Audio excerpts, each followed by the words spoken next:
অবশেষে প্রকাশিত হলো বহুল প্রতীক্ষিত এবং এবছরের অন্যতম আলোচিত মুভি দরদের ট্রেলার। সবকিছু বাদ দিয়ে কত হবে শুধু সাকিব খানকে নিয়ে। এই ট্রেলারটার মধ্যে প্রত্যেকটা সিনের মধ্যে সাকিব খানের ডায়লগ ডেলিভারি, এক্সপ্রেশন ছিল পুরো দুর্দান্ত লেভেলের। ট্রেলারটা দেখে মনে হচ্ছিল যে পুরো ঘটনাগুলো বাস্তবে ঘটছে। সাকিব খান যে তার ক্যারিয়ারের সবথেকে দারুণ অভিনয়টা এই সিনেমার মধ্যে দিয়েছে সেটা এখন থেকে গেস করা যাচ্ছে।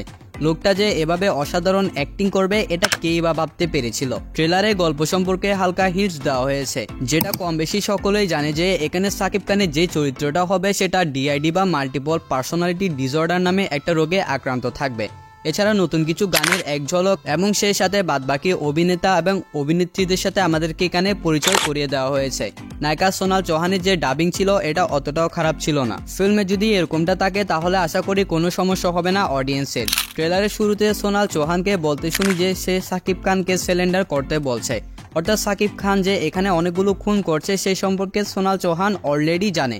কিন্তু টিজার যখন দেওয়া হয়েছিল তখন সেখানে ভেবেছিলাম যে খুন করার যে ব্যাপারটা এটা সাকিব খান নিজেও জানে না, যেহেতু সে একটা রোগে আক্রান্ত। কিন্তু ট্রেলারে এসে বুঝতে পারছি যে সাকিব খান যে খুনগুলো করছে কন্টিনিউয়াসলি সে বিষয়টা সাকিব খান অনেক ভালোভাবে জানে। হয়তো সে প্ল্যানিং এর সাথে এই খুনগুলো করে চলেছে নির্দিষ্ট একটা কারণের জন্য। যেহেতু তার খুন করার বিষয়টা সোনাল চৌহান জানে, তাই সোনাল চৌহান তাকে এখানে সারেন্ডার করতে বলছে। এরপর অনেকগুলো সিনে দেখতে পাই যে সাকিব খান মিষ্টি খাইয়ে দুইজনকে মেরে ফেলেছে। আরেকটা সিনে যেটা টিজার এবং ট্রেলারে দেখানো হয়েছে সাকিব খান সোনাল চৌহানকে মিষ্টিকে অজ্ঞান করে ফেলেছে। আর সাকিব খান এখানে যাদেরকে মেরে ফেলেছে তাদের মধ্যে একজন ব্যক্তি যার নাম হচ্ছে সরফরাজ। সোনাল চৌহানকে একটা সিনে আমরা বলতে শুনি যে তুমি আমার সরফরাজকে মেরে ফেলেছো, এটা আমি সবাইকে বলে দেব।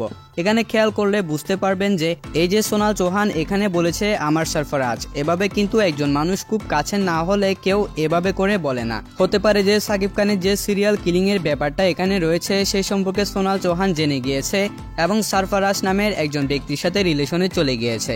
এবং এই রিলেশনের বিষয়টা যখন সাকিব খান বা দুলু মিয়া জানতে পারে, এরপর সরফরাজকে সে মেরে ফেলার পর সোনাল চৌহানকেও মিষ্টি খেয়ে অজ্ঞান করে দেয়। হয়তো মুভির শেষ সিনে আমরা দেখতে পারবো যে সাকিব খান সোনাল চৌহানকে মেরে ফেলেছে। এরপর আমরা টিভি চ্যানেলে নিউজ রিপোর্টারকে বলতে শুনি যে প্রেমিক যখন খুনি। এখানে যে নিউজটা দেওয়া হয়েছে প্রেমিক যখন খুনি, এটা কি দুলু মিয়া আর সোনাল চৌহানকে ইন্ডিকেট করতেছে নাকি অন্য কোনো ঘটনাকে ইন্ডিকেট করতেছে সেটা তো আমরা মুভিতে দেখতে পারবো। কিন্তু পসিবিলিটি রয়েছে যে এই যে সিরিয়াল কিলিং এর ব্যাপারটা এটা অলরেডি কিন্তু নিউজ চ্যানেলে কন্টিনিউ আছে, সাথে সোনাল চৌহানকেও হয়তো সাকিব খান মেরে ফেলেছে আর এই নিউজটাই হয়তো টিভি চ্যানেলে প্রচার করা হচ্ছে। এখন সাকিব খান কেন তার নিজের ওয়াইফকে বা প্রেমিকাকে মেরে ফেলবে এই বিষয়টা যদি জানতে চান তাহলে অবশ্যই সিনেমাটা তখন দেখতে হবে। সিনেমাটা দেখার পরেই কিন্তু এই কোয়েশ্চেনটার আনসার করা যাবে যে সাকিব খান কেন ফাতিমাকে বা এখানে সোনাল চৌহানকে মেরে ফেলবে। এই সিনেমার পরিচালক অনন্যা মামুন। আর যাই হোক এই ট্রেলারটার মধ্যে অনেকগুলো প্রশ্ন ছেড়ে দিয়েছে যেটা আসলে অসাধারণ ছিল।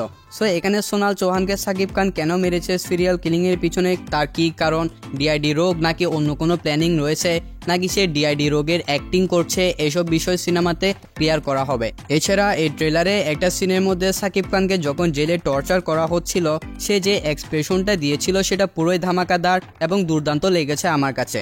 সাকিব খান তো এই সিনেমাতে অভিনয় দিয়ে ফাটিয়ে দিবে, এখানে কোনো সন্দেহ নেই। কিন্তু এখানে ডাউট রয়েছে একমাত্র এই সিনেমার পরিচালককে নিয়ে। এই সিনেমাতে সাকিব খানের অসাধারণ অ্যাক্টিং আমরা দেখতে পারবো, গল্পটাও হতে চলেছে পুরো নতুন। কিন্তু একটা সিনেমাতে গল্প বা অ্যাক্টিং এর বাইরে আরেকটা জিনিস বেশি ম্যাটার করে, সেটা হচ্ছে ডিরেক্টরের ডিরেকশন।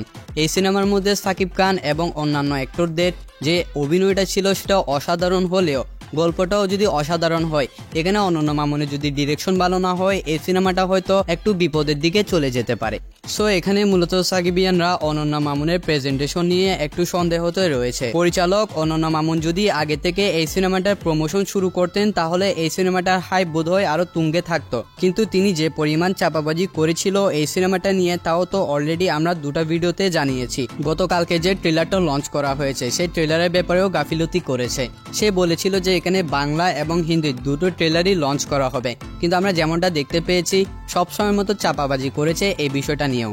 সে এখানে বাংলা ট্রেলারটা লঞ্চ করেছে ঠিক, কিন্তু হিন্দি ট্রেলারটা লঞ্চ করে নাই। এবার যদি গতকালকে রিলিজ করা দরদ সিনেমাটার প্রথম গানটা নিয়ে কিছু বলি, সে গানের মধ্যে আমরা সোনাল চৌহানের সাথে সাকিব খানের অনেক ভালো কিছু মোমেন্টের সিন দেখতে পাই। এর মাধ্যমে বোঝা যাচ্ছে যে সাকিব খান এবং সোনাল চৌহানের যে কেমিস্ট্রিটা এটা অসাধারণ হতে চলেছে। এরপর সাকিব খান যখন সিরিয়াল কিলিং শুরু করে, হতে পারে এই ঘটনাগুলোর পর থেকে সাকিব খান এবং সোনাল চৌহানের মধ্যে দূরত্ব সৃষ্টি হয়, এগুলা নিয়ে কিন্তু এই সিনেমাটার গল্প এগিয়ে যাবে। সো এটাই ছিল এতটুকু পর্যন্ত আমার রিভিউ। আপনার গানগুলো এবং ট্রেলারটা কেমন লেগেছে সেটা অবশ্যই কমেন্টে জানাতে পারেন। যদি সাকিব খানের একজন ফ্যান হয়ে থাকেন তাহলে ভিডিওতে অবশ্যই একটা লাইক করে দিবেন, চ্যানেলটা সাবস্ক্রাইব করে দিবেন। দেখা হচ্ছে অন্য আরেকটা ভিডিওতে, ততক্ষণ ভালো থাকবেন, সুস্থ থাকবেন, টেক কেয়ার, আল্লাহ হাফেজ।